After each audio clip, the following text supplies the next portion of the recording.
Jeudi, jour de paye, mais aussi jour de podcast Leader RH. Merci d'être là aujourd'hui. Une conversation passionnante avec Kathleen Martineau, vice-présidente RH et talent, culture et communication chez Prévost. Les gros autobus qu'on suit souvent sur l'autoroute ou qu'on voit. Donc, l'organisation est passée de tout près, sont rendus tout près de 2000 employés. Qu'est-ce que ça change dans son quotidien? Qu'est-ce qu'une fille de syndicaliste qui était aux relations de travail fait maintenant dans l'autre côté de la table? Très intéressant, très passionnant. Merci d'être présent puis d'écouter et de faire rayonner la communauté de leaders RH au Québec. Bonne écoute.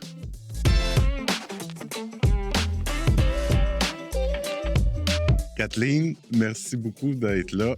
Très content de te rencontrer. Ça fait un bout, nous, qu'on se connaît. Vice-présidente talent et culture chez Prévost, les gros autobus. Et communication. Et communication, c'est vrai. Oui, c'est la nouvelle truc dans mon nom. Oui. Super. Fait que on va parler de ça avec ton parcours aujourd'hui. J'aimerais ça, si on recule une couple d'années, quelques années en arrière, premier job, premier contact avec les RH, t'as-tu... ça devient? En fait, ça fait vraiment longtemps. Puis là, maintenant qu'on recule rapidement dans le passé, j'ai commencé à faire du piquetage, j'avais 4 ans. Ah, OK. Donc, moi, j'ai des parents qui étaient très engagés, qui étaient très engagés dans le mouvement syndicaliste. Puis, j'ai participé bien en masse. Okay. Ça, si on se propulse plus tard, mais quand je suis arrivée à travailler dans ma job étudiante, là, c'était un milieu syndiqué. Puis là, je me suis mis à gérer des conventions collectives, embaucher du monde. Puis je disais, hey, c'est comme job d'étudiante. Oui, comme job étudiante. C'est que je travaillais à temps plein, j'allais à l'école à temps plein. Puis j'aimais vraiment ça. C'est que là, c'est pour ça que je me suis inscrite là-dedans. Tu sais, le running gag dans ma famille, mon père, il dit tout le temps, je peux pas croire qu'on a fait un boss avec toi. Puis, mais tu sais, il dit au moins, j'en ai fait une bonne, c'est une qui comprend les deux côtés. C'est que c'est un peu un running gag, là. C'est sûr que dans tout ce que je fais, je m'assure que je pense tout le temps un peu à mes parents, me disaient, serais-tu fier de ce que je fais, tu sais, puis ça a réussi à me balancer aussi. Parce que tu as fait beaucoup de relations de travail, tu sais, au début de ta carrière. Et tu as fait un bac en RI? Oui, j'ai fait un bac en RI, 3 ans, dans le fond, en travaillant. Puis j'ai fait ça straight. Tu sais, je suis sortie de l'école, puis j'ai eu un stage. À ce moment-là, j'avais un stage chez Texel. Puis là, comme tout le monde qui commence en RH, j'ai fait du recrutement. Oui. Hein? C'est que j'ai fait du recrutement pendant 2 ans de temps. Texel, c'est une manufacturier? Oui, c'est en Beauce. C'est à Saint-Éliard-de-Beauce. Ils font des feutres à usage technique. Donc, j'ai travaillé là pendant quand même 8 ans. J'ai eu mes bébés là. Tu sais, j'ai fait le début de ma carrière là. 8 ans, quand même. Oui, 8 ans. C'est à partir d'un stage. C'est à partir d'un stage, puis ils m'ont aimé, ça qu'ils m'ont gardé. C'est que, dans le fond, j'ai fait un peu de tout là-bas. Tu sais, j'ai fait, après 2 ans de recrutement, mais il y a quelqu'un d'autre qui est rentré pour le faire. Moi, je me suis mis à faire d'autres choses. Un autre stagiaire. Un autre stagiaire. C'est que là, j'ai fait, tu sais, de la formation, j'ai fait de la santé sécurité à temps plein, des relations de travail aussi, parce c'est syndiqué. Donc, c'est là que j'ai appris mes relations de travail avec le patron que j'avais à l'époque. J'ai vraiment été immergée et j'ai appris finalement de cette première place-là. Puis après ça, j'ai fait le poste de responsable du département, directeur du département. Okay. Puis ensuite, j'ai quitté parce que c'était quand même loin. Tu sais, c'est à Saint-Éliard-de-Beauce. Je venais d'avoir mes enfants, la garderie. C'est une fille de Québec? Je suis une fille de Lévis. De Lévis. Moi, une vraie, de vraie. Je venais de Lévis. Je restais à Lévis. Okay. J'ai travaillé un petit peu partout, là, mais c'est pour ça que j'ai voulu me rapprocher de la garderie. C'était-tu un choix de t'éloigner? Parce que Saint-Éliard-Lévis, c'est pas... Tu sais, pour ton stage, puis... moi, je me souviens de mon premier stage, j'avais pris ça à Saint-Henri de Lévis, puis je restais à Limoilou. Tout le monde me disait, voyons, le cave, tu t'en vas bien loin. J'ai eu un stage extraordinaire qui a été super pertinent dans ma vie versus d'autres. C'était-tu un choix? C'est ça. C'est exactement ce que tu viens de dire. C'est parce que, tu sais, j'avais fait des choses dans ma job étudiante. C'est que je pouvais pas faire un stage inintéressant. Fallait que ça soit le fun. OK, c'est vrai, ta job d'étudiante, tu avais déjà géré. Oui, j'avais déjà fait ça. C'est que, tu sais, dans le fond, j'avais besoin de faire quelque chose. C'est la personne aussi, hein. Je voulais avoir un fit avec la personne puis apprendre de cette personne-là. Donc, j'ai eu 2 entrevues qui ont vraiment mal été. Mais finalement, j'ai eu la job. Puis c'est ça. C'est pour ça que j'avais choisi ça. Même si c'était loin, je me disais, Colin, je vais apprendre quelque chose là. Puis, tu sais, c'est ça qui m'a donné la fondation pour tout ce que j'ai fait après, là. C'est que c'est 7 ans-là, une petite entreprise familiale, 300 quelques employés. J'ai adoré le syndicat, j'ai adoré travailler avec les gens là-bas, une belle culture. C'était vraiment le fun. Okay. Fait que c'est ça. Fait que t'as fait ça 8 ans? 8 ans. Puis après ça, Après ça, ben là, il a fallu que je me trouve un job plus proche de Lévis parce que là, les garderies, hein, tu sais, c'est compliqué. C'est encore compliqué d'ailleurs. Je suis contente d'avoir passé ce bout-là. Mais là, il fallait que je me rapproche de la garderie. Ça marchait pas avec les heures d'ouverture, fermeture. Mon chum était à Québec. C'est que là, j'ai décidé de m'en aller j'ai appliqué chez Multimarque. Donc, Multimarque, le pain. le pain? Ah, Oui. OK. C'est que là, je suis partie vraiment d'un milieu manufacturier de tissus à usage technique à la bouffe. Ah, là, j'ai adoré ça. Ça devait sentir bon. Tu rentres à l'ouvrage, juste à Lévis, je passais en char, puis ça sent le pain. Puis, C'était pas bon pour la ligne. Ah, OK. C'était vraiment pas bon pour la ligne parce qu'en plus, on avait une division à Beauport qui était pour les petits gâteaux. Là. Ouh. Ah non, mais là, ça n'a pas de bon sens. Tu sais, je veux dire, manger du pain frais, il est toujours frais quand tu le prends à l'épicerie. Là. Mais très frais. Très frais, là, écoute, c'est tout croustillant encore. En tout cas, on a mangé des bons lunchs pendant que j'étais là. C'est que j'ai travaillé là pendant 2 ans environ. Il y avait 4 conventions collectives quand j'étais là. Beaucoup de Dans même, ou parce qu'il y avait plusieurs établissements. plusieurs établissements. C'est que dans le fond, il y avait un établissement à Saint-Côme-Linière. Là, je me rapprochais pas. Là, tu sais, Ouais, tu savais tu sais, pas c'est à côté changer cette des job-là lignes. pour te rapprocher. Non, c'est ça. C'est vraiment à l'autre bout, là, proche des lignes, après Saint-Georges. Mais là, j'allais là 1 fois par semaine. Après ça, tu sais, dans le fond, j'avais 3 usines. Il y en avait une à Lévis, celle qui est fermée malheureusement récemment. Là. Puis, il y avait le centre de distribution qui avait une convention collective pour la distribution, puis une convention collective pour les camionneurs. Ça, tu sais, c'était le fun parce que là, j'ai appris sur le camionnage, j'ai appris la Beauce beaucoup parce que là, j'étais vraiment dans le fin fond de la Beauce. Le monde super attachant, c'était vraiment cool aussi. Puis Lévis aussi, j'adorais ça. C'était, tu sais, je veux dire, ça fait partie de la culture du folklore de Lévis. Là. Le monde arrêtait de chercher des retailles de pain puis de gâteaux. Puis, c'est que, tu sais, c'est du monde qui reste là très, très longtemps. Là. Les gens qui travaillent dans les boulangeries, là, Mais c'est ils des restent là. milieux syndiqués forts. Syndiqué fort. Là, moi, j'ai de la misère avec ce mot-là, syndiqué ouais? fort. OK. Oui, tu as raison qu'il y a des places qui sont un peu syndiquées moins, mettons. Mais Ou peut-être tu sais, des relations de travail plus conflictuelles, plus une tendance à être conflictuelle ou. j'ai pas trouvé. Non? J'ai pas trouvé que dans le pain, non. Pas plus que chez Texel non plus, mais tu sais, c'est sûr qu'on n'a pas toujours le même point de vue, puis c'est sûr qu'on a des choses à revendiquer, mais tu sais, peut-être que mon historique faisait que j'essaie de me mettre dans la peau de l'autre quand il m'amène quelque chose. Puis tu sais, on essaie de trouver une solution parce que les autres, tu sais, s'ils m'amènent de quoi, c'est pas juste parce que ça a le temps de me l'amener, c'est parce qu'ils ont un problème avec. Ouais. C'est que moi, j'ai trouvé qu'avec dans le pain, ça a super bien été, les conventions collectives. C'est sûr qu'il y en avait des plus difficiles que d'autres, mais j'ai tout le temps travaillé avec des gens de cœur. Tu sais, puis rendu là, on cherche des solutions. C'est que j'ai beaucoup aimé ça. Puis tu sais, dans la boulangerie, c'est chaque sou compte. Hein? C'est que, tu sais, tu t'es beaucoup conscient des dépenses que tu fais parce que c'est dur de faire de l'argent ça, dans l'alimentaire. Ouais, les marques. Puis. Oui, bien, c'est que c'est pas évident. Tu sais, ça coûte pas si cher que ça, un pain. Là, c'est que tu fais pas tant d'argent là-dessus. Ça nous permettait d'être créatifs dans notre recrutement, on allait, tu sais, on était très lean. Là, comme, Étais-tu aux relations de travail ou c'était un poste générique? c'était un poste général, je te Général. dirais. Là, je reportais une directrice régionale qui faisait Canada, Canada, excuse-moi, je parle de ma job actuelle, qui faisait les 2 rives, rive nord, rive sud. OK. C'était un peu Ouais, moins gros. Canada, US, Juste Nord, un Rive-Sud. Elle parlait à une couple qui ont Oui, peur de traverser le pont. Ben oui, il y en a qui trouvent que c'est loin, Ouais, là. c'est ça. Mais elle faisait les 2. C'est qu'il y avait 3 boulangeries aussi, je pense, avec un centre de distribution à Québec. C'est qu'elle faisait les 2. Donc, toutes les relations de travail, les renouvellements de conventions collectives, c'était avec elle. Mais tu sais, je faisais les relations dans le quotidien, relations de travail dans le quotidien. Tout ce qui était RH, je le faisais quotidiennement. Puis on avait souvent de l'aide pour le recrutement parce que c'est saisonnier. Là. Puis je vais donner un exemple. Pain hot dog, pain hamburger, les sandwichs pendant les camps d'été. Bien, c'est sûr qu'il y a un cycle dans le pain. Ah. On ne penserait pas ça, mais il y en a un. OK. Donc, c'est sûr que pendant notre cycle, bien, on avait des gens qui venaient nous aider pour recruter. Là. C'est que c'était une super belle expérience parce que 4 conventions collectives, il faut que tu sois à 4 tables, tu sais, 4 tables différentes de comité de relations de travail. Ouais, c'est 4 CRT. C'est ça. Puis c'est une réalité complètement différente là, quand tu regardes ton camion, comment tu vas le rouler, quand tu vas arrêter. C'est quelque chose que je connaissais pas en tout. C'est que ça a été une super belle expérience.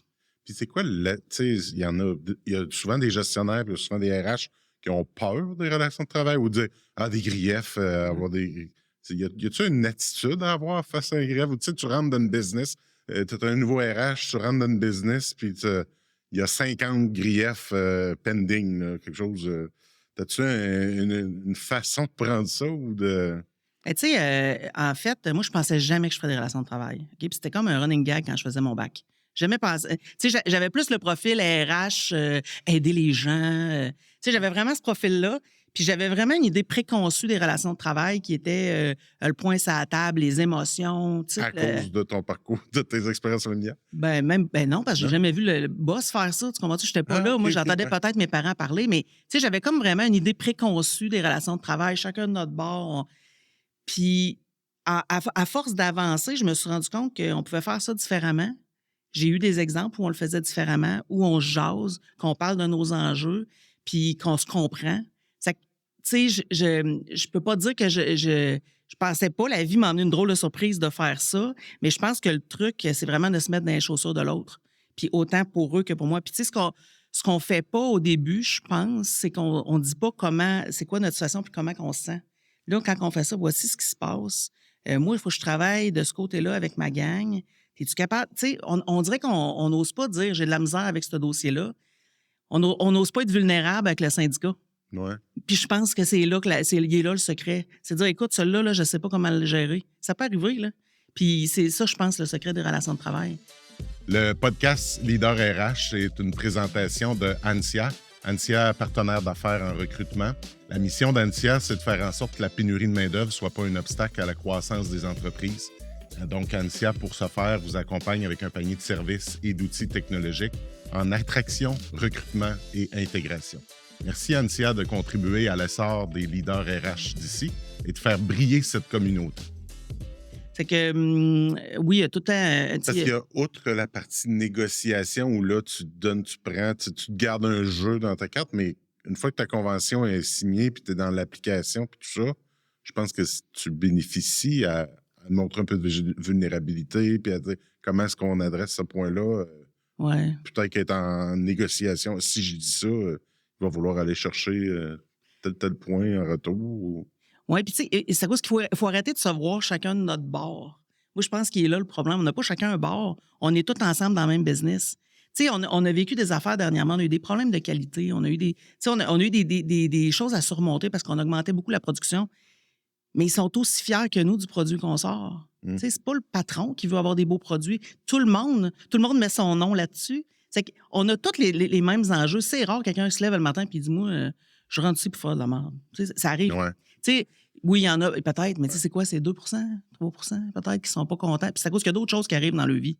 C'est même pas parce qu'ils sont mal intentionnés à ce point-là. Je pense que c'est quand on essaie de faire une game que ça va pas en relation de travail. Ou on a-tu peur du conflit? Parce que le conflit peut être productif. Tu peux avoir un conflit, d'adresser des points, de faire sans être un conflit les bras dans les airs, mais je pense qu'on a un peu peur du conflit de façon générale. Moi, je pense que notre culture québécoise est comme ça. Tu sais, j'ai la chance de travailler avec des gens qui vivent dans des cultures beaucoup plus conflictuelles. Puis qu'eux autres, c'est bien correct. On se chicane, on dit ce qu'on a à se dire, puis on n'est pas d'accord après. Puis ça, j'ai appris à me chicaner, mais tu sais, me chicaner correctement dans le sens de... Tu sais, Ton chum, ça? c'est ça. Ouais, non, ça, oui, effectivement. Mais tu sais, en fait, c'est plus le côté exprimer ses émotions. Tu sais, là, présentement, je suis en colère parce que, tu sais, j'ai appris à me chicaner puis à dire ça maintenant, tu sais, plutôt que de me refermer. Puis c'est bien plus facile Là, j'ai perdu le fil de la question. Tu me posais par rapport... Excuse-moi, je l'ai perdu. Non, je disais, on a-tu peur du conflit? Ah oui, on a peur du conflit, totalement. Moi, je pense qu'on a peur du conflit. Puis j'avais un patron qui me disait tout le temps, OK, c'est cool. Parce que là, j'arrivais, tu sais, bien en émotion dans son bureau. Puis là, je disais, qu'est-ce que je vais faire? Puis là, tu sais, il était choqué. Puis c'est facile de dire, prends-le pas personnel. Tu sais, c'est super facile. Là. Tout le monde dit, ben oui, je sais. Ça sert à rien de te choquer. Ben oui, je sais. Tu sais, c'est toutes des affaires qu'on sait ici, mais que le corps vit différemment. Puis, tu sais, lui, il me disait tout le temps, c'est quoi le pire qui peut arriver? Bon. Là, je réfléchissais, puis je me disais, bon, le pire qui peut arriver, c'est que la personne démissionne, mettons. OK, on part de là. OK, c'est quoi les autres affaires qui peuvent arriver avant? Puis là, finalement, tu te rends jamais au pire scénario. Tu sais, ça te permet de te calmer. Puis c'est de même que j'ai appris à arrêter d'éviter le conflit. Ben, puis j'avoue, comme RH, c'est un gestionnaire qui arrive dans ton bureau, les bras en l'air, justement, parce qu'il est arrivé quelque chose à la ligne, tout ça, puis j'aime l'approche. OK, c'est quoi le pire qui peut arriver? Ouais. Puis tu désescalades, puis... Oui, puis je suis choqué. OK, super, t'es choqué, dis-moi-le. Là, il te le dit, il est choqué. Mais tu sais, à la place de le prendre puis de dire, il faut que je trouve une solution. C'est là notre problème en plus. C'est que quand quelqu'un nous exprime des émotions, on essaie tout le temps de trouver une solution. On est tout le temps en train de dire, OK, comment je vais l'aider? Qu'est-ce que je vais faire? Mais des fois, tu as juste besoin d'écouter la personne. Là. La personne a juste besoin de dégonfler. Là. Ah ouais, let's go, dégonfle. Puis là, après ça, qu'est-ce que je peux faire pour toi? Là, tu sais, souvent, ça désamorce le conflit, mais on a pu le vivre, cette émotion-là. Sinon, ce que ça fait, c'est que ça fait plein de monde qui garde leurs émotions. Puis là, finalement, à un moment donné, ça pète, puis ça n'a même pas rapport. La raison pourquoi ça pète, ça n'a même pas rapport avec la vraie situation. C'est qu'il faut, moi, en tout cas, je suis vraiment pour ça, là. Exprimons les émotions. Tu as le goût de pleurer, pleure. Tu as le goût d'être choqué, choque. Tu sais, il n'y en a pas de problème. Je pense qu'il est plus là. C'est pour ça qu'on a peur du conflit, parce qu'on ne sait pas quoi faire, puis on n'a pas la solution. Puis le monde ne s'attend pas que tu aies la solution. Tu sais, si t'es choqué, là, puis tu rentres dans mon bureau, là, puis là, tu me dis, là, je suis fru, puis là, tu me dis tout ce que tu as à me dire. Puis finalement, tu t'attends-tu vraiment que je te trouve ta solution? Peut-être pas, là. Tu t'attends juste, tu veux juste le dire à quelqu'un. Puis souvent, tu le sais, tu vas trouver ta solution toi-même. Ouais. Tu sais, c'est ça qui va arriver. C'est que oui, je pense qu'on a peur du conflit, puis on pense que les relations de travail, c'est des conflits. Ben, tu vois, moi-même, j'ai commencé de même en disant merci, je cherche. Non, mais moi, je pense pas que c'est ça, les relations de travail, mais tu sais, c'est sûr qu'on a tout le temps une vision qui est différente. On a un point de départ différent. Mais après ça, on arrive à quelque part. On n'est pas obligé tout le temps de s'entendre. C'est qui a dit ça? C'est qui a dit qu'on est tout le temps obligé d'être d'accord? Pas obligé. On peut dire, OK, je comprends, je suis pas d'accord, mais je comprends. Puis ça m'arrive là, avec mes collègues, là, des fois, je suis pas d'accord avec ce que tu dis, mais je comprends. Fait qu'on passe à un autre appel. Tu sais, pas besoin d'avoir raison non plus. Là. Ça, c'est l'autre problème en relation de travail, c'est de vouloir avoir raison. Ouais. Mais des fois, t'as ça pas. Ça prend un gagnant et un perdant. Oui. Puis, tu sais, là, on galvaude beaucoup gagnant-gagnant. C'est tout le temps ça qu'on essaie de faire. Mais à quelque part, t'as pas besoin. C'est pas toujours noir ou blanc. Il peut y avoir du gris. Puis, il y a des fois que tu peux dire, OK, gars, cela fait pas mon affaire, mais c'est correct. Tu sais, c'est qu'il faut juste apprendre à se calmer. Puis là, je te dis ça, là, puis, tu sais, en général, je suis pas une fille calme. Tu me vois, là, je suis comme tout le temps. Je suis pas calme. Sauf que j'accepte mes émotions, j'accepte celles des autres, puis je le prends pas personnel. J'essaie de pas le prendre personnel. Ben, je pense que la partie des émotions, tu sais, on a 2, 3 émotions qu'on connaît, on est content, on est triste, on est en maudit. Mais quand tu regardes, tu sais, une roue des émotions, il y en a, tu sais, ou juste être triste à 1 sur 10, puis être triste à 9 sur 10, pas la même tristesse, tu sais. Fait que d'outiller nos gestionnaires, d'outiller nos gens à identifier comme il faut l'émotion. Des fois, tu peux être en colère, mais des fois, tu peux être juste déçu, mais ça sort en colère ou quoi que ce soit. Fait que Puis la beauté de ça, là, c'est que maintenant qu'on va un peu plus loin, là, c'est quand tu réussis à identifier l'émotion, tu essaies d'aller chercher c'est quoi le besoin, pourquoi que cette émotion-là est là. Ouais. Puis si tu t'en vas chercher le besoin, souvent, il va dire écoute, c'est à cause, je sais plus quoi dire. Là. Tu sais, je sens que c'est pas équitable. OK, on va travailler là-dessus. Tu sais, là, on a quelque chose. L'émotion est bien correcte. Elle fait juste te dire qu'il y a un besoin qui n'est pas comblé. OK, c'est quoi le besoin? Là, ça a l'air facile, là, mais tu sais, c'est. Non, mais c'est vrai que l'émotion est comme la représentation physique ou la première de quelque chose en dessous. Totalement. Mais souvent, l'émotion est tellement forte que tu n'es pas capable de l'identifier. Puis là, tu cherches des raisons, puis tu essayes d'expliquer, ça se passe pas là, ça se passe ici, il y a de quoi qui n'est pas répondu. Puis là, ce qu'on parle, c'est de la communication non violente, la formation, communication relationnelle. Mais c'est exactement ça qu'il faut faire. C'est que même quand moi, j'ai une émotion, là, je la laisse sortir, puis 2, après ça, je fais comme, OK, qu'est-ce que tu essaies de me dire? Puis là, c'est comme c'est ce besoin-là qu'il faut que je travaille. C'est que, tu sais, c'est quand tu trouves ça, ben, tu les acceptes. Tu acceptes celles des autres aussi. Là, c'est bien moins compliqué, là.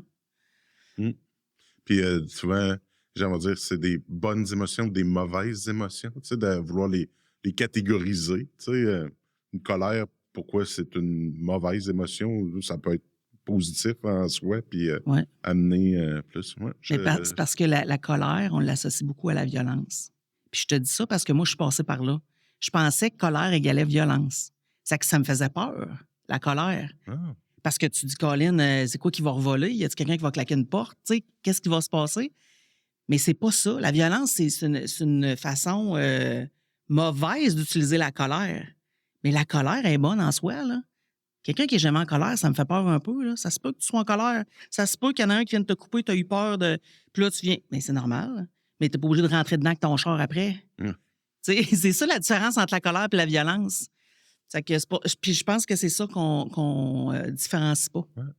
C'est la colère qui va trop loin maintenant. Intéressant. Là, on était dans le pain et d'un retail de gâteau. Hey, non, c'est super. On était dans le pain et d'un retail de gâteau. Oui. Ça fait 2 ans. J'ai fait 2 ans là-bas, puis c'est à cause que la patronne pour laquelle je travaillais à ce moment-là me dit « Hey, j'aurais besoin de toi, j'aimerais ça que tu viennes chez l'abri. » C'est que je suis venue chez l'abri ensuite, parce que là, il y avait Elle était rendue là, il y avait beaucoup de griefs. Les relations étaient pas toujours faciles, mais je pense que c'était encore là, c'est de la communication. C'est que, tu sais, mon mandat, c'était que faire des relations de travail à temps plein. C'était la première fois que j'avais un poste temps plein, relations de travail, une convention. OK. Fait que là, tout mon amour va sur une affaire. On avait... Là, fait que l'abri, c'est les équipements, les Oui. camions de poubelle, là? Oui, les camions de C'était poubelle, quelle c'était à grosseur, à peu Saint-Nic. près, À ce moment-là, je pense qu'on était à peu près ça, 300. OK. Tu sais, on dirait que je tourne tout le temps dans les mêmes chiffres. On dirait que... Mais c'était à peu près ça. Puis, tu sais, mon mandat, vraiment, c'était de travailler avec les superviseurs, travailler avec le syndicat, essayer de comprendre les conflits qu'on avait, tu sais, qui sont exprimés dans un grief. Encore là, tu sais, quand on dit des griefs, des relations de travail, ça a l'air bien. Mais tu sais, je veux dire, c'est des mésententes qu'on met sur un papier, là, tu sais. C'est qu'on les a pris un par un, puis on a regardé c'est où que le bas blessait, autant pour les superviseurs que pour le syndicat, puis on s'est mis à les régler. Soit qu'il y a des choses qu'on a dit, ça, c'est notre ligne. Nous, on vous donnera pas droit à ce grief-là parce qu'on trouve ça inacceptable. Tu sais, puis là, je vais donner un exemple, mettons, manque de respect ou du vol, ou tu sais, des choses comme ça qui sont assez évidentes. Ça, c'est une ligne qu'on passera pas. Donc, non, on ne trouvera pas de solution à celui-là. Si vous poursuivez, on va poursuivre nous aussi. Mais c'est bien correct, là, tu sais, on le dit de façon affirmative, là, pas... c'est que ça, c'est ça notre ligne pour celle-là. OK, on comprend, ça se peut qu'on se voit en arbitrage. OK, pas de trouble.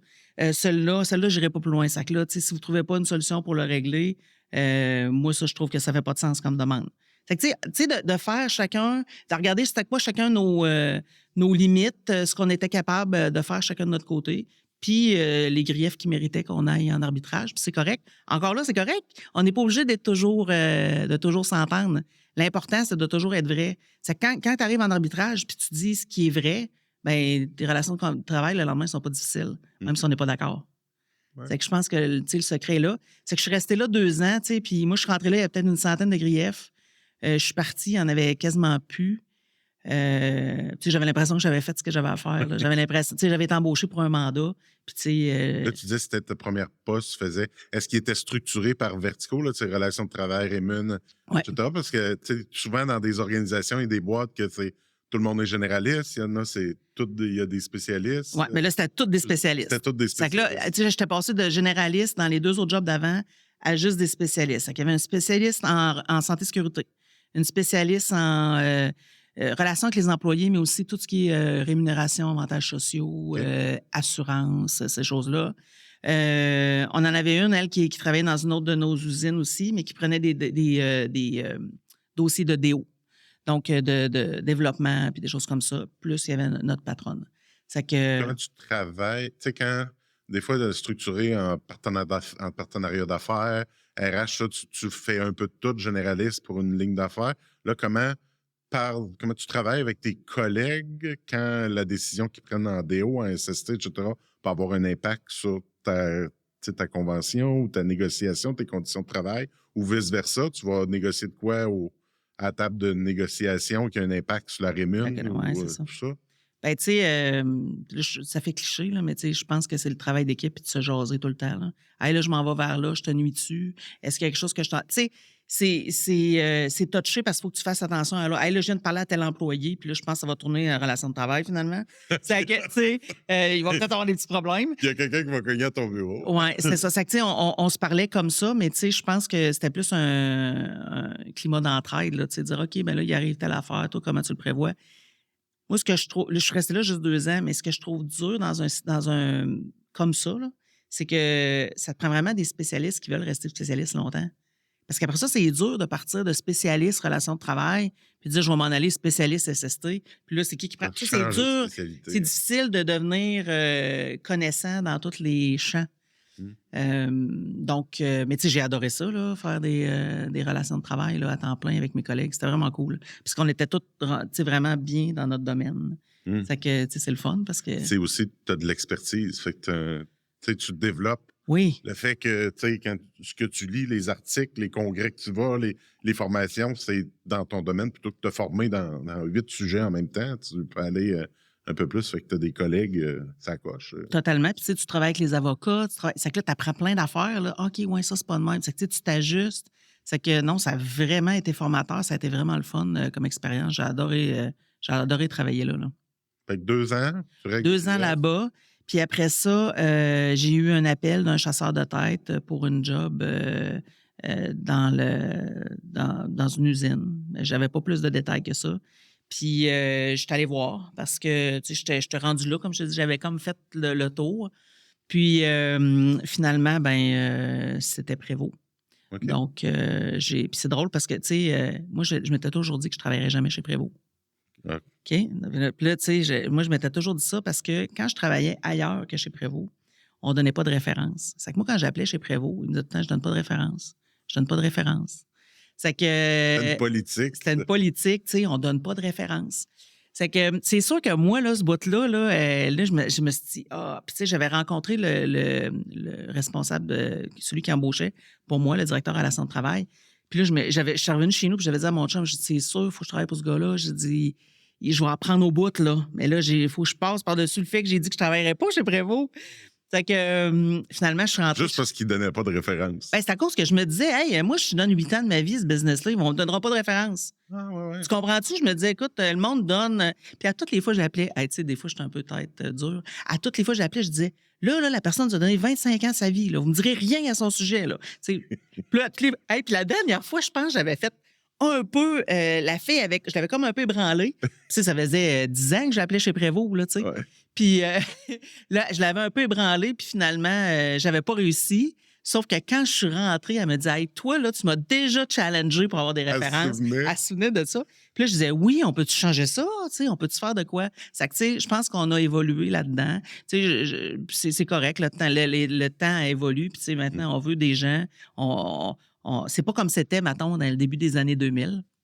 C'est que ça, moi, je n'avais parlé au président, je pense, ça faisait 5 mois que j'étais rentrée. J'ai dit, moi, je voulais pas venir travailler à cause de ça. Ben, il dit, change-le. Ben, je suis parfait, merci. C'est que, tu sais, c'est vraiment. C'est que là, je suis rentrée dans une business qui est grande, qui est très grande, avec plein d'options. Là, à l'époque, quand tu es rentré là, il y avait combien d'employés? Ça, vous êtes rendu pas loin de 2000? Oui. On en avait peut-être 1400 à l'époque. Là, j'avais été embauchée vraiment, je relevais du directeur relations de travail pour faire des relations de travail. Mais là, tu sais, c'était la première fois que je travaillais avec un syndicat qui est libéré à temps plein. Tu sais, c'était vraiment, c'était plus gros, là. Tu sais, je veux dire, j'avais travaillé dans des business de 300, là, c'est que c'était une autre affaire, tu sais. Ouais. Parce que c'est différent, plus que d'employés, les relations. Plus c'est gros. Là, tu as des secteurs. Tu sais, moi, quand je travaillais dans des plus petites boîtes, tu parles souvent avec le président du syndicat ou un autre délégué, mais ils sont libérés, mais pas tout le temps à temps plein. Peut-être qu'il y en a un libéré à temps plein. Mais là, j'arrivais avec 4 personnes qui étaient libérées à temps plein. C'est que, tu sais, là, c'est plus la même chose. Puis eux autres, ils ont tous leur secteur. C'est que, c'est un peu plus compliqué à comprendre comment ça fonctionne, mais ça a super bien été.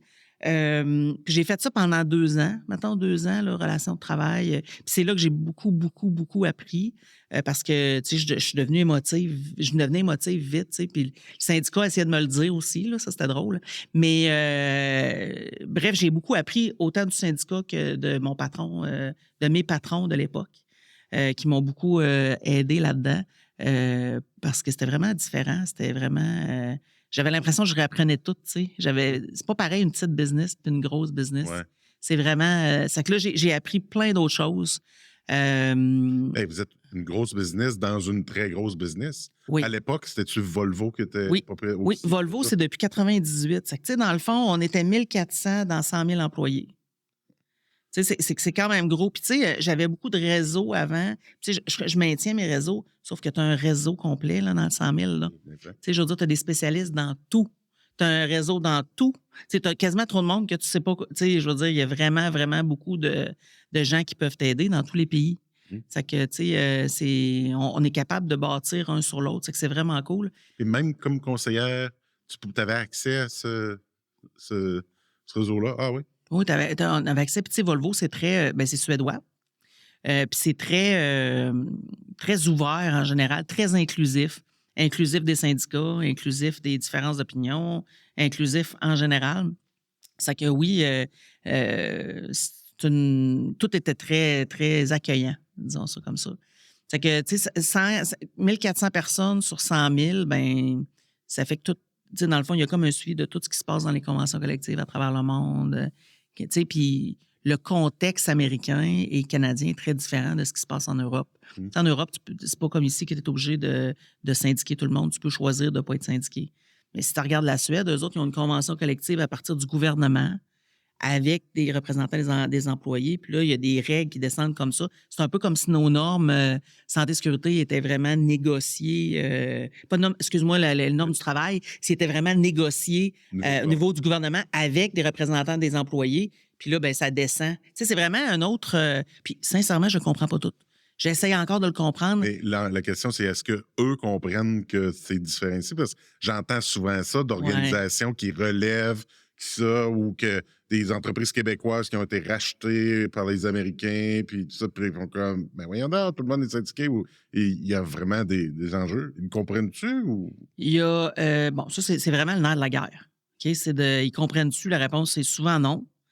Mais moi, ce que je me suis aperçu, c'est que c'était important à la place de juste dire ils ne comprennent pas. Puis nous autres, c'est pire. Ou nous autres. Ben, j'ai commencé à poser des questions. J'essaie de comprendre pourquoi qu'on se comprend pas. Tu sais, quand on dit, ben non, mais nous autres, c'est pas de même. OK, mais toi, c'est comment? C'est que là, tu es capable de comprendre de où ils partent. Tu sais, même si je comprends pas tout leur système encore, puis c'est la même chose avec les États-Unis. Là, tu sais, je veux dire, on travaille beaucoup avec les gens aux États-Unis. On a beaucoup d'employés aux États-Unis aussi. Puis souvent, on n'a pas les mêmes réalités. Côté syndical, ça se ressemble pas mal, là, honnêtement. Là. C'est souvent les mêmes syndicats, des fois, qui sont sur les Canada-US. Mais en Europe, c'est vraiment différent. Là. C'est sûr que quand nous autres, on dit, mettons, bon, ben ça, c'est les conditions syndiquées, puis ça, c'est les conditions non syndiquées, ils vont dire, hein, c'est quoi le rapport? Parce que les autres, la même personne qui fait le même poste peut être syndiquée ou pas syndiquée. Pourquoi tu es traité différemment? C'est comme si tu discriminais parce qu'ils sont syndiqués. Je dis, ben non, eux autres négocient, ils négocient ça dans leur... l'employé a le choix d'adhérer ou pas au syndicat. Exact. Mais tu sais, mettons, toi puis moi, on fait le même job. Toi, tu décides d'être syndiqué puis pas moi. Mais pourquoi qu'on serait traité différemment? Ça serait, tu sais, comprendre ça serait comme la discrimination. C'est que, tu sais, quand tu commences à comprendre, puis encore là, je te le dis, je comprends pas tout. Mais quand tu commences à comprendre de où ça vient quand ils prennent leurs décisions, ben là, on comprend pourquoi ils nous comprennent pas non plus. C'est que là, au moins, tu peux t'exprimer en fonction de ce qu'ils n'ont pas. Tu sais, dire, ben non, nous autres, tout le monde qui fait le même job est syndiqué, c'est pas un choix. C'est qu'ils ont toutes les mêmes conditions, c'est équitable. Mais c'est pas égal partout, c'est équitable. Ouais. C'est que c'est ça. C'est que oui, ça a créé certains enjeux, des fois qu'on se comprend pas. Mais j'ai beaucoup plus de soutien que d'enjeux, honnêtement. Ouais. J'ai vu partenaire d'affaires Rémun. Dans ton parcours, tu transitionnes, transfères... Je faisais les deux, en fait. Parce que quand j'ai fini les relations de travail, tu sais, ils ont embauché quelqu'un d'autre pour faire ce poste-là. Moi, j'ai transitionné vers la rémunération. Je n'avais jamais fait ça. Puis mes boss m'ont fait confiance pour le faire pendant un petit bout, en sachant que c'était pas tant mon profil. Là. Si on est bien honnête, là, profil de chiffre, puis checker des fichiers, puis s'assurer que ça balance. Puis, tu sais, le principe de base est équitable, d'avoir un système d'équité salariale. Tu sais, tout ça, j'aimais bien ça. Mais le reste, pas tant, mettons. C'est que je l'ai fait pendant 1 an, en même temps que j'étais partenaire d'affaires. C'est que je faisais les deux. Mais là, j'étais partenaire d'affaires pour les centres de services canadiens. C'est que là, on avait plusieurs centres de services au Canada. C'est que j'ai commencé à faire ça en même temps que je faisais la Dans Rémun, c'est différent d'une province à l'autre. Tout est différent. Le contexte légal, tu sais, vraiment, tout est différent. Puis quand je faisais juste le Canada, puis tout était à bâtir, la structure salariale, toutes ces choses-là. Quand j'ai fini, quand on a vu qu'il y avait tellement de travail, bien, on m'a enlevé la Rémun, on a embauché quelqu'un qui aime ça faire ça à temps plein. T'sais, moi, je l'ai fait pendant un bout, là, mais ça m'a appris énormément. Je suis contente de l'avoir fait, mais j'aurais pas fait ça pendant 5 ans. Là. C'est sûr que, non, il n'y avait pas assez de défis que les chiffres. Mais quand j'ai changé, j'ai commencé après ça à prendre en charge de ce qui se passait au Canada-US. J'avais un partenaire d'affaires là-bas, c'est qu'on était 2. Puis on s'assurait que les 17 sites différents avaient 17 sites différents. C'est que là, ça fait beaucoup de monde partout en Amérique du Nord. Là, on en a un petit peu moins maintenant, là, mais avant, c'était à peu près ça, 17 sites quand j'étais là. Puis là, tu apprends. Là, moi, je pensais qu'au Québec, on entend souvent que le Québec, on est très compliqué, c'est très pro-employé. Mais il y a des places beaucoup plus difficiles que ça. Là. Il y a vraiment au Québec, c'est vraiment pas si mal. Là. C'est que j'ai vécu des contextes beaucoup plus difficiles. J'ai appris énormément sur l'Ontario, sur la Californie, sur la Floride, le Calgary. Tu sais, on en a partout, là. Ouais. Fait que, tu sais, puis j'ai eu la chance de voyager puis de voir les cultures qui étaient différentes. Tu peux pas faire la même affaire partout. Fait que, tu sais, c'est d'apprendre ça aussi, là. La diversité, c'est pas la même chose partout. Nous aussi, il n'y a pas tant de diversité. On commence, là. Mais tu arrives à des places où c'est extra diversité puis les enjeux sont pas les mêmes. Mhm. Fait que fallait s'adapter. C'est que c'était le fun, ça. C'était vraiment pas manquer d'ouvrage, là. Non. Vraiment pas manquer d'ouvrage quand je faisais ça, là. Ouais. Ah, ben, c'est vraiment intéressant. Puis comment est-ce que le parcours VP RH, ça fait combien de temps tu es dans le Ça va faire 5 ans. Fait que comment ça se pointe à l'horizon? Comment tu dis j'envoie mon CV, moi, c'est ce job-là? Sincèrement, j'ai jamais. Je suis pas carriériste. T'sais, en fait, moi, je me suis toujours dit, je veux être à la place où je fais une différence, où j'ai une valeur ajoutée. C'est que j'ai tout le temps. Tu sais, moi, c'est le monde. C'est que si le monde avec qui je suis, ça va bien, puis qu'on avance, puis c'est là, moi, je triple, là. Sauf que quand la COVID est arrivée, ben là, moi, tu sais, je voyageais, là, 1 semaine sur 2, là. J'étais partie, là, tout le temps, là. Puis là, je me disais, hey, mon dos, OK, là, tout le monde a arrêté, tu sais, pendant la COVID. C'est que là, je suis revenue à l'usine. Ça faisait 5 ans que j'étais partie. J'avais plus de bureau. Tu sais, pour te dire, comme j'étais tout le temps un peu partout, j'avais même plus de bureau. C'est que là, je suis revenue parce qu'on avait plein de choses à faire, tu sais. Puis, à force, on avait tellement de grosses décisions à prendre. Tu sais, il y avait plein d'affaires avec le gouvernement, les subventions employées. Mhm. C'est que ça nous a amené à travailler avec la direction, avec la Suède, puis toute l'équipe. Moi, je me disais, écoute, je pense qu'à mon niveau, j'influence assez le monde. Mais là, quand j'ai vu la COVID, je me suis dit, on peut influencer bien plus que ça. Tu sais, si on influence la business, c'est encore mieux. C'est que, tu sais, là, je me suis dit, ben, puis moi, je suis une guerrière, tu sais, j'aime ça, défoncer des portes, puis qu'on avance, puis qu'on grandisse. C'est que là, je me suis dit, Colin, je pense que je peux influencer plus que ça encore. C'est que c'est comme ça que j'ai appliqué, sans aucune attente, en espérant l'avoir, bien entendu, mais sans aucune attente. Tu sais, je me dis, écoute, j'applique, puis. Ça va être formateur dans le processus. Ben, c'est en plein ça. Ouais. Puis finalement, je l'ai eu. C'est quand je l'ai eu, honnêtement, j'étais super contente. Je me dis, OK, moi, je suis capable d'influencer le monde, puis tout le kit, là, c'est super, là, mais qu'est-ce qu'on Faut que je fait? le fasse. Qu'est-ce que c'est ça? C'est que, tu sais, je suis pas super bonne à me vendre, mais tu sais, j'avais réussi pour l'entrevue, je m'étais jasée, parce que ça faisait longtemps que j'avais pas fait une entrevue où, tu sais, j'avais eu un chasseur de tête. J'avais fait des entrevues, mais tu sais, Ouais. tu te sens un peu désiré, mettons. Là, C'est un processus interne où tu. ouais, là, faut que oui, c'est ça, exactement. Puis, c'est ça. Et là, après les premières semaines, je me disais, bon, ben, tu sais, la fameuse le fake it until you make it, là. Ouais. Ben là, c'est ce que je me disais. Là, ben là, écoute, on va faire ce qu'on s'attend de toi, là, tu sais. Puis. C'est-tu un sentiment d'imposture? Un peu. Ouais. Un peu, puis aussi de dire, ben, je voulais-tu. Tu sais, c'est ça que je voulais faire aussi, tu sais. Mais, tu sais, je peux te dire qu'après 5 ans, je suis super contente de l'avoir fait. Ouais. C'est sur ton X. Oui. Oui, je pense vraiment que je suis sur mon X. Tu sais, j'ai beaucoup, beaucoup d'énergie. Ça, j'imagine que c'est pas une surprise, mais j'ai vraiment beaucoup d'énergie. Puis, moi, je suis à 110 ou à 0. Tu sais, j'ai pas entre les deux. OK. Puis, je suis à 110 depuis que je suis dans ce poste-là. Là. Puis, je suis pas. Tu sais, il fut un temps, on m'appelait l'harceleuse heureuse. Moi, je lâche pas le morceau. Tu sais, quand ça fait du sens, là, ben, j'y retourne. Jusqu'à temps que. C'est que, tu sais, quand je pense que c'est bon, puis c'est la bonne chose, puis c'est correct, ben, je vais me battre jusqu'à temps qu'on y arrive, tu sais. C'est que j'ai des collègues en or qui sont, tu sais, on a travaillé beaucoup la vulnérabilité, comment on se jase entre nous, comment on se dit les vraies affaires. Tu sais, moi, ce que je dis tout le temps, c'est cœur devant. Moi, c'est vraiment ça dans la vie, là. C'est-à-dire que la personne qui est en avant de moi, c'est la personne la plus importante, puis je mets mon cœur sur la table. Ça se peut que tu le piétines, là, je le sais, là. Mais moi, c'est cœur devant, c'est de même que j'ai mes relations. C'est que c'est de même que je bâtis mes relations autour. Puis ça arrive des fois que tu as à laisser partir un ami parce que tu as créé une relation. Mais j'aime mieux ça que de passer 40 heures au bureau. Je passe bien plus de temps avec mes collègues que je passe avec ma famille. C'est que tu aussi bien faire que ça vale quelque chose, tu sais. Mm-hmm. Fait que... Eh bien, puis dans ce parcours-là, y a-t-il des éléments, tu sais, ça fait plusieurs années, nous, on travaille avec Prévost, on a vu de l'externe et tout. Tu sais, il y avait des choses en développement organisationnel, des plans comme ton plan d'affaires personnelles. Ouais, il y avait, c'est ça, le plan de développement. J'imagine, ça a influencé de vos centres d'expertise, tout ça, les évaluations, tout ça. Y a-tu des legs ou des projets ou des choses que tu dis, ça, intéressant. On a fait quelque chose de le fun avec ça. Il y a plein de trucs qu'on a fait vraiment cool, honnêtement. Tu sais, il y en a que j'ai participé, il y en a qu'on a co-créé. Là, maintenant, c'est rendu très populaire. Là. Mais moi, pendant la COVID, là, j'étais tannée de mettre le monde dehors, sérieux, là, parce que, tu sais, on a vraiment diminué beaucoup, là. Puis, tu sais, je me disais, OK, tu sais, on fait juste des entrevues de sortie. On fait... tu sais, j'avais l'impression que qu'est-ce qu'on fait pour retenir notre monde? Oui, il faut la rétention, il faut qu'ils soient engagés. Là, on fait des sondages d'employés, tu sais, toutes les affaires qu'on connaît, des rencontres, des touchpoints, comment tu vas, comment ça va notre relation. Tout ça, on le faisait déjà. Et là, je me disais, il faudrait faire des stay interviews, tu sais. Pourquoi le monde reste? Pourquoi qu'il ne reste pas? Puis, on a commencé ça en 2020 environ. De façon optionnelle. Tu peux le faire ou tu peux ne pas le faire.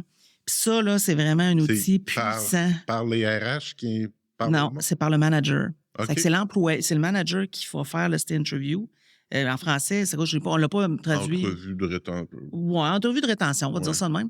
C'est que ça, dans le fond, on a toute qu'une formation. On a un genre de 45 minutes de formation là-dessus. Après ça, c'est le gestionnaire. Mettons tu es dans mon équipe.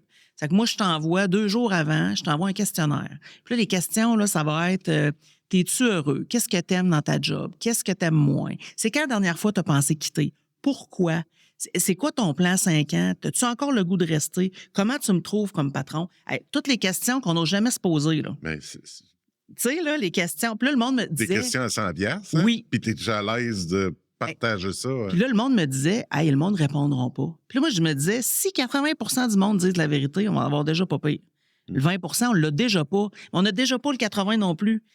Puis même si ce serait 50, c'est encore plus que zéro, là. C'est ça, on a 0 présentement. C'est ça. C'est que là, ce qu'on faisait, c'est que, dans le fond, on envoie ça 2 jours avant pour que la personne ait le temps de réfléchir à ces questions-là qui vont être posées. Es-tu obligé de répondre à toutes les questions? Non. Il n'y a aucune obligation de rien, là. Okay. C'est que, tu sais, dans le fond, tu regardes ça, puis là, tu choisis ce que tu as le goût d'ouvrir avec ton boss.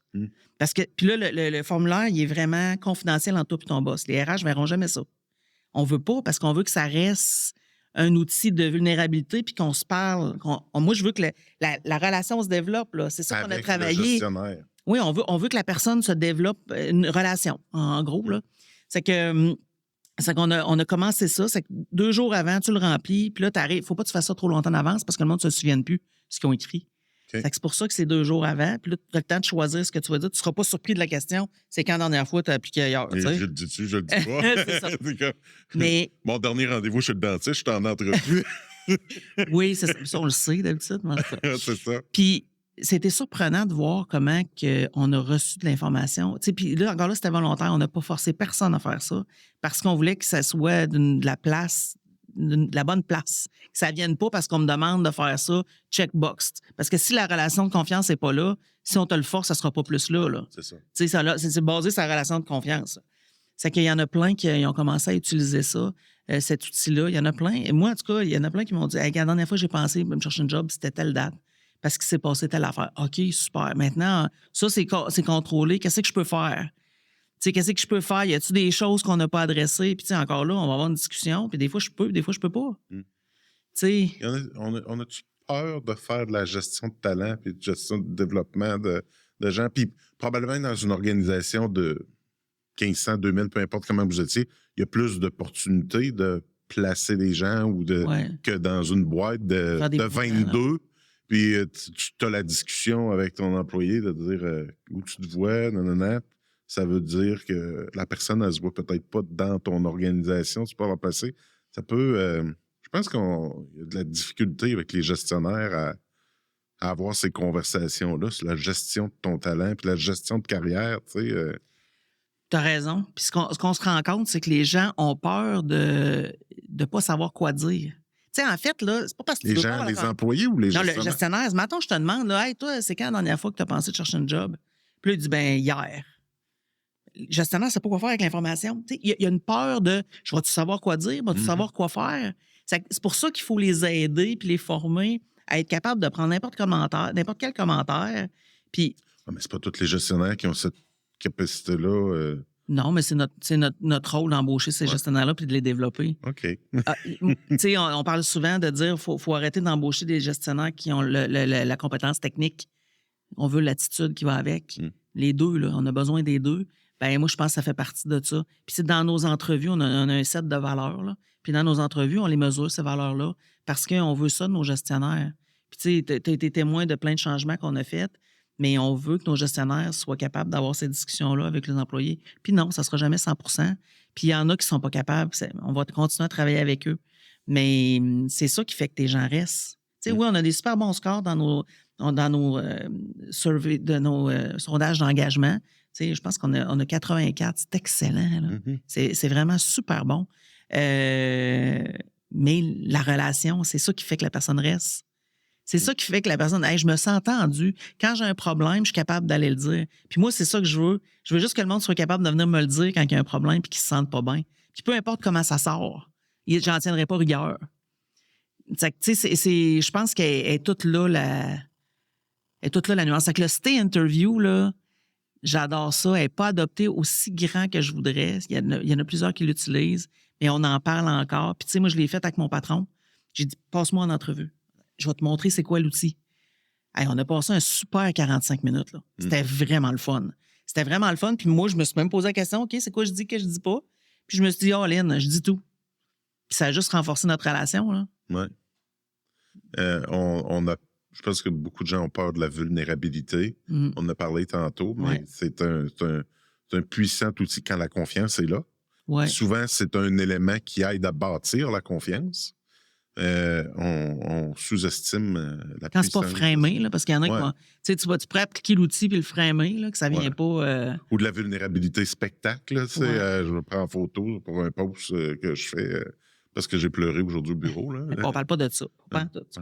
Pas en tout. Mais non, c'est ça. C'est que ça, c'est vraiment un outil super le fun. Une autre affaire que je suis vraiment, vraiment contente qu'on ait mis en place, c'est on évalue les talents au corps. Donc, 4 fois par année. Le comité de direction, on va parler de nos talents, les talents à suivre, les gens qui ont plus de difficultés, on est-tu capable de les mettre ailleurs? Ceux qu'il faut les watcher. On voit des grilles de 9 cases ou des... 9 cases. Bien ça, le Talent Review, la revue des talents, le 9 cases, ça, on l'a fait pendant très longtemps, mais on s'est éloigné de ça. Le groupe Volvo s'est éloigné de ça. Ça fait 2 ans là, qu'on est en train de transitionner vers un 4 cadrans qui est plus sur... c'est-tu quelqu'un qu'on veut développer pour faire d'autres choses? C'est vraiment basé, ça s'appelle, je vais dire en français, la croissance des gens. C'est vraiment fait sur le développement. C'est ça le but de cet outil-là. Puis la performance, on le fait dans l'évaluation de performance pour les augmentations de salaire parce qu'on rémunère en fonction de l'atteinte des résultats, etc.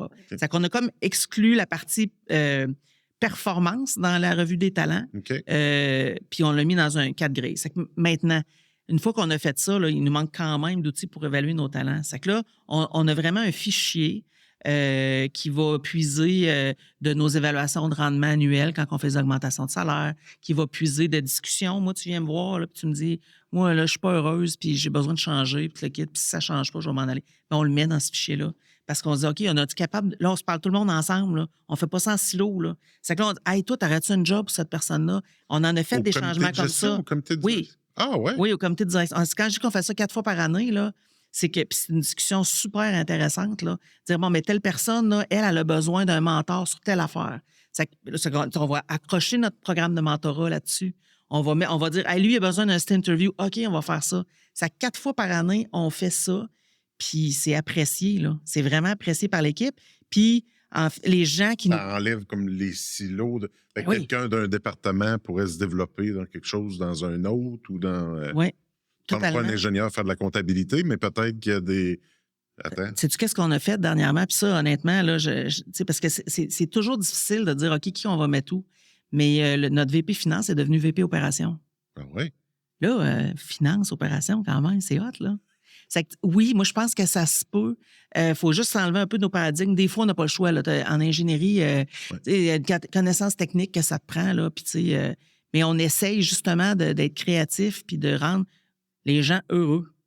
En fait, c'est ça. Là, c'est quoi que on ne peut pas tout faire plaisir à tout le monde, mais si tu n'es pas bien dans ce que tu es en train de faire, on est-tu capable de te donner des projets? Si maintenant, je ne peux pas l'en changer de poste, on peut-tu donner des projets pour aller chercher cet engagement-là? C'est que là, on va faire un stay interview, on va faire des trucs, tu sais. C'est qu'on on va revoir tous ces talents-là 4 fois par année. C'est hot, là. C'est vraiment hot. Tu sais, moi, je trouve ça hot que j'ai cette place-là. c'est plus l'outil RH, là, c'est l'outil de l'organisation, là. C'est que oui, on est là pour le supporter, mais c'est l'équipe qui le demande, là. Ça, tu sais, c'est quelque chose, là. Ouais, j'aime ça. Ouais, c'est vraiment le fun. C'est plus à nous, là, ça nous appartient plus, là. OK. Super intéressant. Mm. Tu sais, tu as parlé, en fait, des mises à pied avec la COVID, puis tout ça, ben le marché, l'ensemble. Quelle entreprise n'a pas fait des mises à Ouais. pied Il y en a qui ont pendant pris la COVID? Ouais, c'est mais- ça. Mais là, récemment, deux dernières années, vous avez repris. C'était votre 100e. On a entendu parler de Prévost. J'aimerais ça t'entendre. C'est sûr, recrutement, tu sais. On connaît, passe- on connaît du bon monde qui font du bon recrutement. Là, ben, en tout cas, Mais, tu sais, on a contribué à ça. Peut-être 600 personnes qu'on a contribué, mais Ouais. comment tu traites une entreprise? Comme, tu sais, c'est une transformation. Vous étiez peut-être 800, tu tombes, mettons, à l'usine de Sainte-Claire, vous étiez... on a embauché 1000 personnes là, en 2 ans et demi. C'est fou, là. C'est complet. Tu sais, tu m'aurais dit ça, là, quand on a, au sortir, mettons, de la COVID, là, on voyait ça, puis là, ça s'en est. Là, on est descendu à 0,5 véhicules, là, parce que, tu sais, il n'y avait plus personne qui voyageait en autobus, là, en COVID, là, 0,5 véhicules par jour par jour. qui sortent de l'usine. Oui, puis c'était majoritairement des maisons motorisées. OK. Parce que ça a continué, parce que le monde a commencé à voyager différemment. Ouais. C'est que ça a continué. Sauf que, tu sais, il n'y a plus personne qui allait dire on est 50 dans un autobus. Là, on avait tellement peur de tout, c'est que c'est impossible d'en Définitivement. C'est sûr que ça a été difficile pour le marché. C'est qu'on est descendu à 0,5 véhicules, puis après ça, on a commencé à remonter 1,5, 2. Puis là, on est rendu à 4 véhicules par jour. Puis, tu sais, ça n'a pas de l'air de grand-chose, là, mais 4 véhicules par jour, là, c'est environ 75 à 150. C'est 150 personnes par un véhicule, là, mettons. Là. Plus tout le support qui vient avec ça. Là. Donc là, c'est juste le nombre de personnes qui vont travailler sur le véhicule. Oui, parce que si tu sors 4 véhicules par jour, ben c'est 4 fois plus de pièces. Ou si tu étais à 0,5, c'est 8 fois plus de pièces, 8 fois plus de services, plus de tout. 8 de tout. Là. Plus de paye, plus de tout. Là.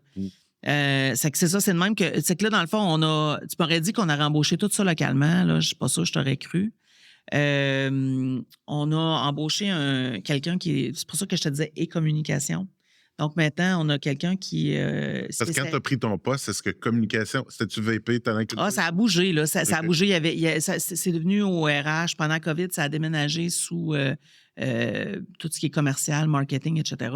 Mais on se concentrait plus sur la communication interne. On n'avait pas vraiment quelqu'un qui faisait la communication externe. C'est qu'on a embauché quelqu'un qui est expert en communication externe et interne. Qui relève de toi. Qui relève de moi. Parce que c'est la meilleure place pour entendre ce qui se passe puis faire quelque chose avec aussi. Là. C'est parce qu'en étant dans l'équipe, ben, il est proche de tout ce qui s'en vient, qu'est-ce qu'on faudrait vérifier, y a-t-il un risque, qu'est-ce qui se passe. Puis la personne qu'on a recrutée, il est vraiment excellent, Mathieu. Il est vraiment excellent pour aller voir, OK, ça, c'est une histoire le fun à raconter. Il va essayer de la rencontrer. Puis là, ben, c'est ce qui fait que tu vas nous voir, par exemple, dans les journaux. Parce qu'il y a plein d'histoires. Lui, il a l'œil pour voir ces histoires-là. Il faisait partie de la stratégie de recrutement, de nous rendre visibles. Parce que oui, tu peux mettre des affiches, faire des annonces radio, etc. Mais comment tu développes la marque Prévost puis que tu aies le goût de venir travailler chez Prévost. Ma mère, elle avait presque le goût de venir travailler chez Prévost maintenant. Là. Je veux dire, tout le monde connaît Prévost. On est passé de on connaît pas Prévost ou on connaît juste Prévost parce qu'ils font des mises à pied à tout le monde connaît Prévost puis c'est vraiment cool. Puis tu sais, c'est tellement une belle business, là. Tu l'as visité, là. C'est beau, c'est propre, c'est éclairé. Hey. Tellement de changements.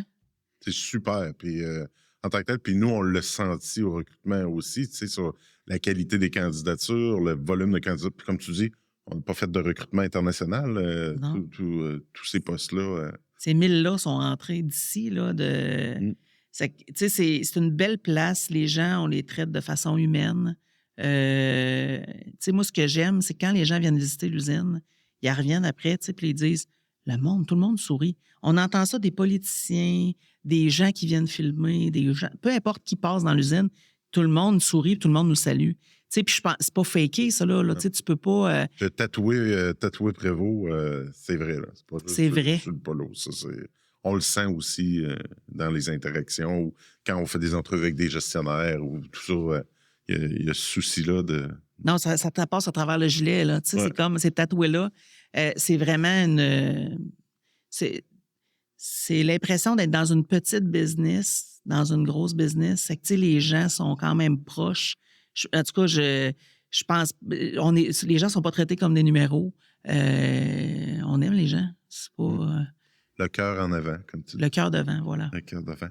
Puis comment, tu sais, parce que là, 1000 personnes, c'est la formation, c'est l'intégration, c'est du monde qui sont là, puis vous avez des gens qui sont là depuis longtemps, là. Ouais. Vous avez vraiment une bonne rétention là-dessus.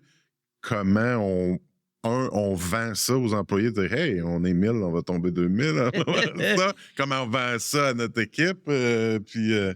La plus grosse difficulté, ça a été d'intégrer ce mouvement-là puis de monter à 4 véhicules par jour. Tu sais. C'était ça qui était difficile. Puis on va-tu être capable? Tu sais, parce qu'on l'avait jamais fait. Là. Fait que c'était des enjeux de production plus que. Ben, aussi les gens, parce que là, hey, qui va former tout ce monde-là? C'est sûr que toute l'équipe de formation, ils ont fait un travail incroyable à tout recruter ces gens-là.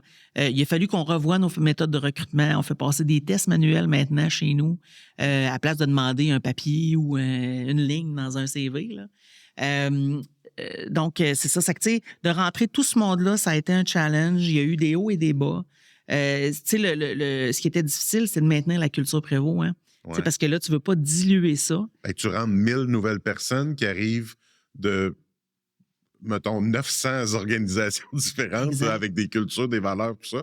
Comment tu rentres ça dans ton organisation, puis tu gardes ta saveur puis ta couleur? C'était pas mal ça le défi qu'on s'était donné, de dire être sûr qu'on va maintenir cette culture-là. La culture forte Prévost, mais pour maintenir ça, c'est quoi la culture Prévost, tu sais? Puis c'est bon, c'est des véhicules de qualité, des gens engagés, des gens, mais encore, tu sais. C'est que ce qu'on a voulu faire, puis là, je passe peut-être du coq à l'âne, mais tu sais, on a revu nos façons de former nos gens. On a aussi eu à changer des choses avec le syndicat, qui ont été très ouverts. On a formé à l'interne beaucoup aussi dans certains cas, comme des préparateurs, par exemple, que ça existe. Il n'y a plus personne quasiment qui vont étudier là-dedans. Oui. C'est que ça nous a beaucoup aidé. C'est qu'il y a des choses qu'on a été capable de faire pour aider le recrutement. Puis l'équipe de recrutement, de formation, en fait, vraiment on est très structuré chez Prévost, là. C'est que, la formation est très structurée. Mais c'est sûr qu'à un moment donné, le goulot, on avait un nombre par semaine qu'on pouvait rentrer. Je pense que c'est 17. 17, c'est le maximum qu'on est capable d'absorber par semaine. C'est que c'est comme ça qu'on l'a fait, là. Puis il y a encore des choses. Nous autres, ça cause quand quelqu'un rentre chez nous, c'est 2 jours. Tu as 2 jours de full intégration. C'est que on va te parler de la business, on va te parler de Volvo, on va te parler de l'usine, c'est que tu t'en vas pas directement dans ton poste. C'est pour ça que ça nous prend un maximum de personnes, parce qu'on peut pas toutes les rentrer en même temps. Là. Puis ce que je trouve, tu dis 17 en formation, qui est la fin de ligne, mais pour en avoir 17 embauchés, contrats signés, ça en prend 3 jours. Combien ça en prend en entrevue? Combien ça en prend en test? Oui. Combien de CV que ça prend pour générer ça? D'entrevue, quand tu fais le métrique de l'entonnoir, c'était un projet exceptionnel. Là. Complètement fou. Hein? Tu le sais, tu as vu les CV qui rentraient. À un moment donné, je pense qu'il rentrait 1000 CV par jour, un affaire de même. C'était fou, là, complètement fou. Là. Fait que, juste en revenant de Noël, je pense qu'on avait 2000 CV à trier, juste dans le temps des fêtes. Ouais. Fait que, tu le sais, tu as été inondé, tu as pogné la vague, tu as pogné un petit peu de... C'est ça. On a trié, on a fait ça. Mais non, c'était vraiment un projet exceptionnel. Puis c'était vraiment le fun avec ça. Comment ton quotidien a changé? Tu sais, tu étais dans l'organisation, mais comment ton quotidien a changé entre la fonction que tu avais avant puis tu tombes VP RH? Ben, tu sais, ce qui est difficile, puis ce qui est tout le temps difficile dans une transition de job, là, c'est de te détacher de choses que tu aimes faire, puis il faut que tu laisses les autres le faire. OK. Tu sais, c'est tout le temps ça le défi, là, c'est de dire, tu sais, hey, moi, j'étais bon là-dedans, il faut que je lâche ça. Puis là, sinon, tu manques de temps. Là. À un moment donné, c'est un constat. Là, que j'ai une collègue que j'ai dit, là, faut que tu me challenges, là, parce que là, je vois plein de patentes. Là, mais là, j'ai plus de temps. Là. C'est que là, là, je me fais challenger. Dire, hey, ça, t'as-tu besoin d'être là? Ça, t'as-tu besoin? Pour être sûr que j'aime tout. J'aime le monde, j'aime tous les défis. Mais à un moment donné, il y a un nombre limité d'heures là, dans une journée. C'est que je pense que c'est ça le défi. Là. Le défi, c'est de pas continuer à faire les choses de la même façon comme on le faisait en additionnant cette job-là. Ça prend du temps. Je pense que je m'améliore beaucoup. Mais je me fais encore challenger là, régulièrement. Puis je le demande, là, challengez-moi là, si vous pensez que je rentre trop dans les détails. Puis tu sais, c'est sûr que ça fait 13 ans que je suis là. C'est sûr que les gens ont tendance à venir me voir. Mais moi, je fais toujours attention, tu sais, pour dire, hey, va voir ton partenaire d'affaires. Tu sais, pour pas. Mais tu sais, tu sais, c'était mon client, je l'aime bien, lui. Là, tu sais, j'ai le goût de jaser avec. Avant, tu étais son partenaire d'affaires. Oui, c'est ça. Ouais, C'est ça, là, c'est de m'assurer que je ne marche pas ses orteils de personne, mais qu'en même temps, tu sais, que Là, l'organisation RH, ça a l'air de quoi présentement? Il y a combien de monde? C'est structuré, tu dis partenaire d'affaires, fait que c'est encore structuré, des partenaires d'affaires avec des lignes d'affaires. On a un mix. Il y a des spécialistes. Puis Oui, on a un mix. On est 20 personnes. Donc, on est dans le ratio, là, genre 1 là, le fameux 1 C'est qu'on a des spécialistes. Dans le fond, on a 2 chapeaux. Là, ben, certaines personnes dans mon équipe ont 2 chapeaux, dont moi. Donc, moi, je m'occupe de Prévost, Canada, US, mais je m'occupe aussi du Canada Volvo. Donc, moi, je suis membre, tu sais, dans le fond, je m'occupe je suis membre d'un comité de gestion en Suède pour Volvo Bus. Donc, tous les bus à travers le monde. Okay. Mais je suis aussi en charge du Canada. Et tu relèves de... Je relève du président chez Prévost. OK. Mais j'ai des lignes pointillées avec des gens en Suède. OK. Puis j'ai un rôle de pays aussi. C'est que, tu sais, dans le fond, on a... Dans le pays, tu sais, Volvo, là, on n'a pas d'auto. Hein. Les gens pensent qu'on a des autos. Ouais. Les autos, c'est vieux, là, on n'a plus ça. Là. OK. Ça fait longtemps. C'est chinois maintenant, les autos. OK. On a, dans le fond, Volvo, les équipements de construction. On a les pelles mécaniques. C'est ça, exactement. Okay. Après ça, on a les trucks. Donc, Mack Truck, Volvo Truck, c'est nous autres. La finance, tout ce qui est Volvo Finance, c'est toute la partie où on finance les clients. C'est comme une banque où on va financer nos clients de truck ou d'autobus pour acheter puis qu'on finance leurs prêts. Puis, les moteurs de bateau Penta. Donc, les moteurs, ça se fait aux États-Unis, mais on a des gens au Canada. C'est que moi, je m'occupe du Canada. C'est à peu près 3000 employés. Parce qu'on a Novabus aussi, excuse-moi, je t'en ai oublié Novabus, qui fait partie du Canada. Puis après ça, les États-Unis sont 16 000. C'est que, moi, je participe aussi aux États-Unis, toute cette table-là. C'est comment qu'on est structuré, c'est un peu particulier. C'est que tu peux avoir un rôle canadien, tu peux avoir un rôle juste dans la business.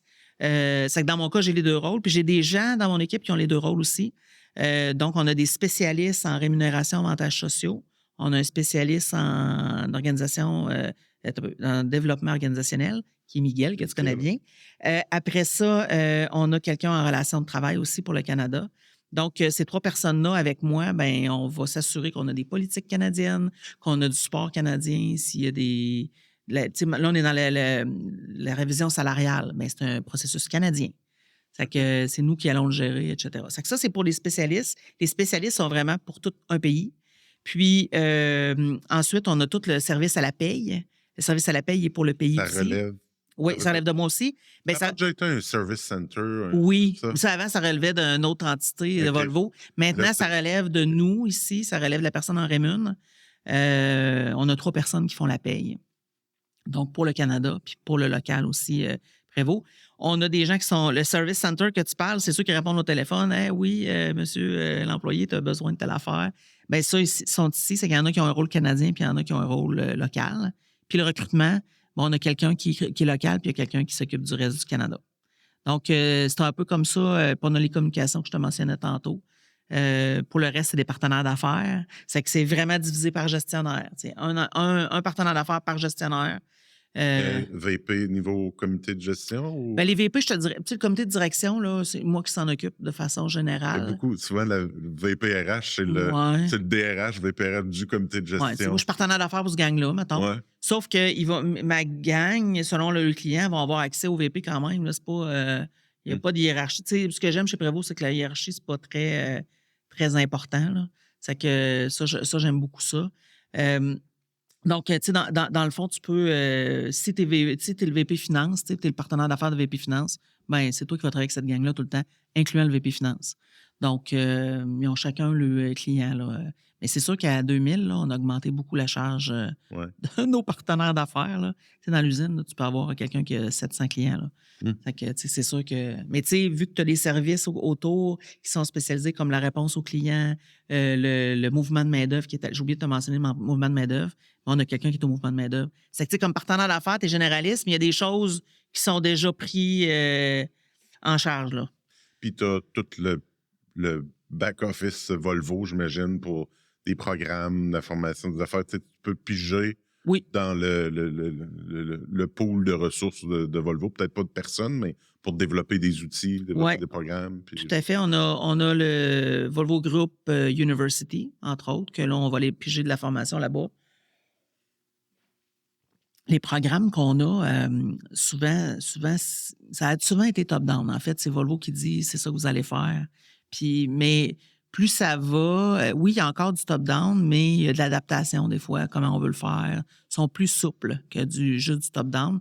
Mais tu sais, en même temps, il y a une gang au siège social qui travaille extrêmement bien puis qui ont des ressources pour développer des programmes aussi, là. Tu sais, quand je te parlais de tout le 4 cadrans, ça a tout a été développé en Suède. Sauf qu'avec Miguel a été capable de donner du feedback sur une base régulière sur « Hey, ça, faudrait changer ça ». C'est que, tu sais, on est plus... c'est moins top-down. On est capable un peu plus d'influencer, là. Ouais. Vraiment intéressant. C'est quoi les prochains projets? Qu'est-ce qui est dans ta cour que tu as le droit de me dire? Présentement, on est en train de faire on a fait un... Tu sais, parce que tantôt, je te parlais de la culture. Puis, on dit, bon, c'est quoi Culture Prévost? C'est que là, on a défini c'était quoi nos valeurs. Puis là, il a fallu se dire, bien, est-ce que le monde cadre dans nos valeurs? Tu sais, le monde qu'on embauche, là. C'est que ce qu'on a fait, c'est qu'on a fait un sondage d'évaluation des valeurs. On a fait ça en même temps que le sondage annuel. Okay. 1000 personnes ont répondu sur c'est quoi leurs valeurs personnelles, c'est quoi les valeurs qu'ils voient dans l'organisation, puis c'est quoi les valeurs qu'ils veulent voir dans l'organisation. C'est que là, ça nous a donné un gap, là, un écart, c'est quoi qu'on a à faire. Puis 6 de nos 8 valeurs se retrouvent dedans. C'est que là, tu fais comme, wow, on est vraiment alignés. Ouais, c'est pas juste un affaire écrit sur un mur. Là. Exactement. Ouais, là. Ça se vit. C'est que ça, c'était un super constat. Là, maintenant, ce qu'il nous reste à faire, c'est de dire, OK, celle qui manque, puis on est capable de l'avoir par équipe aussi. C'est qu'on peut voir qu'il y a des équipes, il en manque un peu là. Comment on va les aider, eux autres, à développer plus cette valeur-là? Pourquoi qu'ils sentent que la confiance est moins là? On va travailler là-dessus. C'est que là, on est en train de développer un plan de 3 ans sur quelle valeur on va développer pour s'assurer que notre culture Prévost est vraiment celle qu'on veut, puis qu'on la mesure.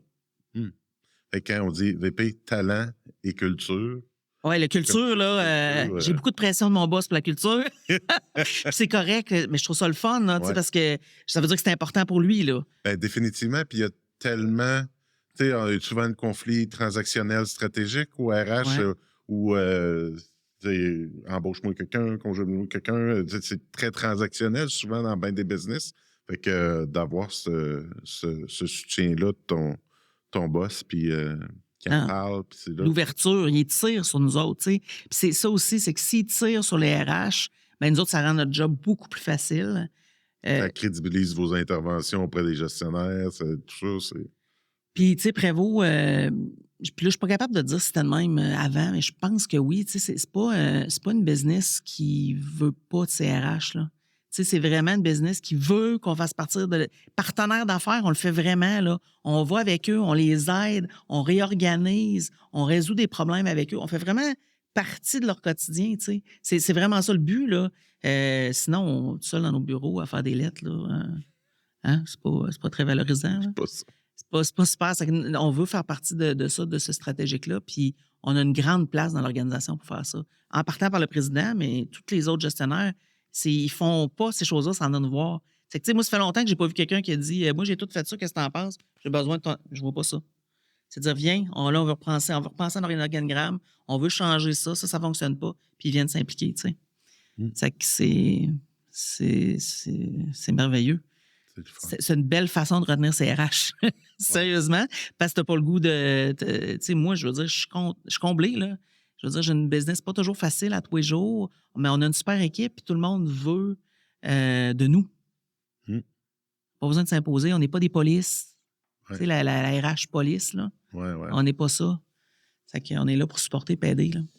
On est presque rendu à la fin. Je prends 10 secondes de votre temps pour remercier encore une fois notre partenaire Ansia pour la réalisation de ce podcast Leader RH puis de mettre en lumière des leaders d'ici. Vraiment, vraiment intéressant. Puis, tu sais, on travaille ensemble, je te connais depuis longtemps. Je suis vraiment content. Ça a-tu l'allure, tu sais? Vraiment, puis je suis super content de partager ça. Puis, tu sais, on entend des organisations comme ça, tu sais, Prévost et tout. d'avoir cette perspective-là, puis ton input. Je suis vraiment, vraiment content d'être là. Je nous ferai atterrir en douceur. OK. J'ai un petit jeu que je m'amuse. C'est un petit jeu qu'on a en accueil et intégration. Fait que j'ai différentes questions, mais là, je vais piger dans la catégorie vie personnelle. OK. Fait que là, je vais te poser. C'est un petit jeu que tu peux utiliser en accueil et intégration pour apprendre à connaître tes collègues. Genre un brise-glace. Ouais, brise-glace, et tout ça. Fait que je t'invite à piger une carte, à la lire, puis à répondre. OK, j'espère que je n'ai pas une bonne. As-tu un talent caché? J'ai-tu un talent caché? Mais caché. En fait, il est-tu caché? Moi, je peins. Ah oui?